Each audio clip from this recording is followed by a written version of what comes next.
Hello friends, welcome to my channel Anjali Pandey. आज मैं आप लोगों को बताऊंगी खांसी को कैसे ठीक करें और घरेलू नुस्खे से। इसके लिए सामग्री चाहिए, चलिए हम आपको दिखाते हैं। फ्रेंड्स, इसके लिए अदरक, गुड़ और घी। फ्रेंड्स, हम लोग अदरक को पहले पेस्ट बनाएंगे। हम लोग अदरक के पेस्ट में से अदरक का जूस निकाल लेंगे। एक पैन को गरम करेंगे। गरम होने के बाद पैन को गरम होने के बाद हम लोग घी डालेंगे। सबसे पहले घी जब गरम हो जाएगा उसके बाद हम अदरक का जो जूस बना है उसको डालेंगे।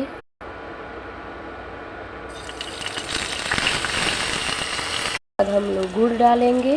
इसको धीमी आंच पे हम अच्छी तरह से पकाएंगे।